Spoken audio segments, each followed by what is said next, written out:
Hey guys, LevelCap here, and Star Citizen's annual in-game event Invictus launch week, which is accompanied by a big ship sale, has kicked off with a bang. Unfortunately, some of the optics of that bang focused on a more aggressive microtransaction system that CIG rolled out. The company has since walked back a bunch of their decisions around the system due to massive backlash, but the drama had the unfortunate effect of overshadowing some of the cooler aspects of this patch. For example, the largest flyable ship has just been added to the game. The capital class frigate, the Idris, is now live in the universe to buy and fly, proving that CIG's crazy spaceship sim doesn't seem to be limited by scale. I got to check it out and also brush up on what's new in the world of Star Citizen. So, to the uninitiated, Invictus Launch Week is a major in-universe event in Star Citizen hosted by the United Empire of Earth's Navy, more or less an in-game recruiting event, which can also function as an out-of-game recruiting event. All the various ship manufacturers in Star Citizen showcase their upcoming designs, and players can rent just about all of the ships for free until the event ends. On the final day, players can rent any previous day's ships for a final 24 hours of gameplay. It's an important event as it tends to attract a lot of new players to the game, and it's also where we've been able to tour some of the massive ships in game like the Javelin Destroyer and now the Idris. This year's event kicked off on the 15th and is going until the 27th. It's being hosted at Area 18 on the planet ArcCorp, with an Idris docked above the event space that you can tour. But if you own an Idris, or know someone who does, you can spawn one and fly this massive ship around, which I absolutely did. Now, CIG didn't hold back and they released all three variants of this ship. A civilian version, which is basically a super heavily armed and armored transport ship, a military version, which has a massive spinal mounted railgun, and an upgrade for the civilian version that gives it a huge beam weapon. Now, this isn't the first time that we've shown off the Idris. It's been an NPC ship in the universe for a long time, and there's been various events where you could board an Idris and check out the interior, but this is really the first time that it was truly meant to be flown by players and shown off. Though that said, there are still some updates that are going to be coming for this ship. And while flying this thing around from the third person, you might forget just how massive this thing is compared to a person. Once you get out of the pilot seat and start walking around, this is one of the first times I really needed my little mini map to get me around a ship because it is like a flying city. One of the highlights for me is the massive hangar bay designed to hold a small squadron of fighters. The ship is truly big enough to fit a fleet of microfighters if players really wanted to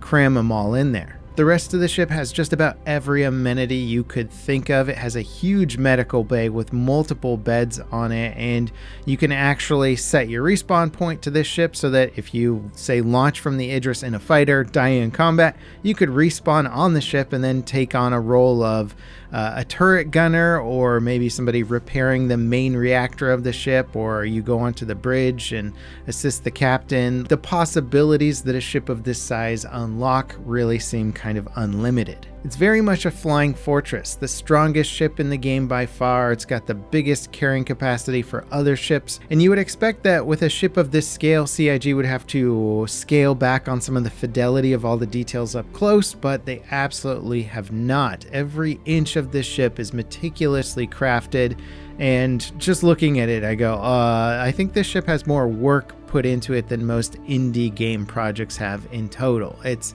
absolutely insane how much time and resources CIG can put into a single ship. Now, obviously, the power of the Idris is going to be very much tied to its crew, so having people able to man the turrets, repair the ship's internal modules during combat, and even pilot the fighters in the bay are going to play a big role in just how effective this ship can be. Now, sort of a side note for the release of this ship is that it's been somewhat tied into the progress of Squadron 42, Star Citizen's single-player game. This game is scheduled to launch next year, but of course it's seen many setbacks along the way, giving many fans skepticism about any sort of release date. And this ship, the Idris, will essentially function as your home base during Squadron 42 and your launch point for missions that you go on. So seeing a fully functional Idris in-game is a good indication hoping that Squadron's assets are getting polished and pushed over into the main game. It certainly gives us no guarantee about Squadron 42's release date, but it does instill a bit of confidence.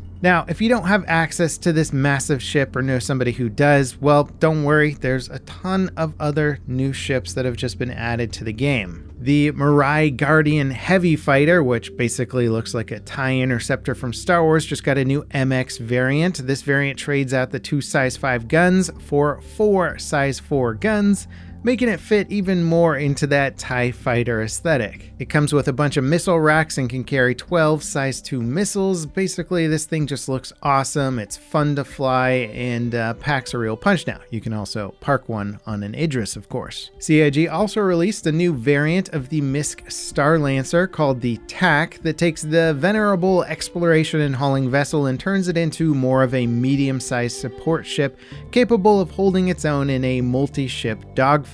It also has room to fit a little snub fighter in the top, giving itself a pretty decent little support ship to work with. Now later this week, it looks like we're going to be getting a new ship that CIG accidentally leaked or gave out to some content creators early.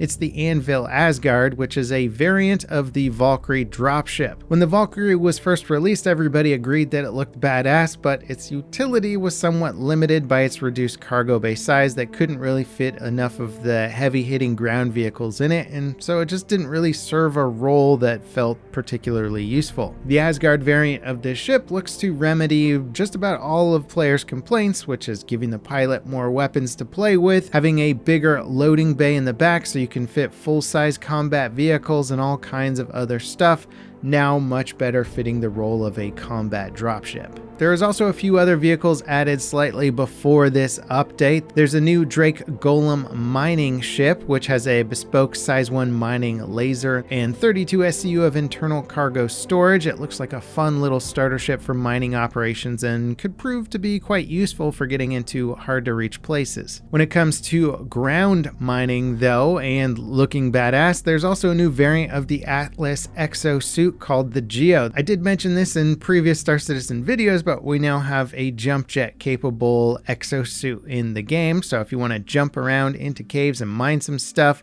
well, this is kind of the perfect thing to do it with. There's a new Grey Cat ground support vehicle called the MTC, which also has room for 2 crew members. It's got suit lockers, weapon racks, and a decent amount of internal storage. Seems like a nice variation to have to your mobile combat vehicles. As for new content and features, this 4.1.1 update includes a good mix of minor and major additions. There's some new hairstyles you can customize your player with, a better synchronized party launch system to get you into the server with your buddies easier. Across Stanton and Pyro, there are new asteroid cluster mining bases, which are going to provide general mission activities and stuff once they get integrated more. There's quite a few new ship-based battle missions, which is exciting, a reason to use all of these cool new ships added to the game. They're less freeform than past flight combat missions, are more structured with actual narrative elements being involved. The initial wave includes patrol, ambush, combat gauntlet with multiple tiers, and a new server-wide mission in Stanton that lets players hunt down a Polaris. FPS combat has also gotten some overhauls and a new gun. The Quartz SMG is a new energy-based weapon that has a rapid rate of fire but will overheat if you abuse it. A subtle but impactful change is that the new paramedical device has been moved to the pistol slot,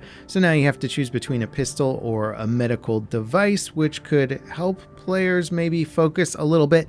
That said, most people I see running around just pick primary weapons and don't worry about the pistol as much. The patch notes also include fixes for plenty of major and minor issues. There's still plenty of issues left around, so don't expect the game to absolutely run smoothly. CIG kind of laid out this year as being one that will put a big emphasis on quality of life updates and bug fixing. And so far, they do seem to be heading in that direction, with some players praising the game's current stability in the middle of a crazy popular event, which generally is never the case, but others are saying it really sort of depends what day you jump on and what server you get into, which will ultimately determine the quality of your experience. Overall, though, I am getting a vibe from the community and even from logging on myself that the game's performance and stability seems to be on the uptrend, and CIG isn't slowing down with their patch release schedule either. The new 4.2 patch is scheduled for an Evocati testing today. So I am getting more and more optimistic about what changes CIG can bring to the game this year and how much more inviting they can make the game. That said, with a work in progress feature list that is still a mile long before they hit their 1.0 goal for Star Citizen, there's no question that this project is a long ways off from being a game with enough polish and gameplay loops to start appealing to that larger audience that I think they're after. But maybe, just maybe, it's not as far away as we think. Anyway, I will admit that most of my Star Citizen attention these days has been mostly focused on Squadron 42's release next year, as that seems like the best bet to get a well-polished gameplay experience in this universe in the near future. And I'm still blown away by their gameplay trailer. If you haven't seen that one yet, it's absolutely worth a watch. And as much fun as it is to talk about Star Citizen's macro scale, its micro scale is still incredibly impressive when you check out everything up close. And nothing shows that off better, in my opinion, than the weapons. Check out my weapon guide next, where we show off up close animations and mechanics for every gun in the game and what they do. Should absolutely check it out. If you enjoyed this video, don't forget to drop me a like, subscribe for more content like it, and I'll see you next time. This is Level Cap, signing off.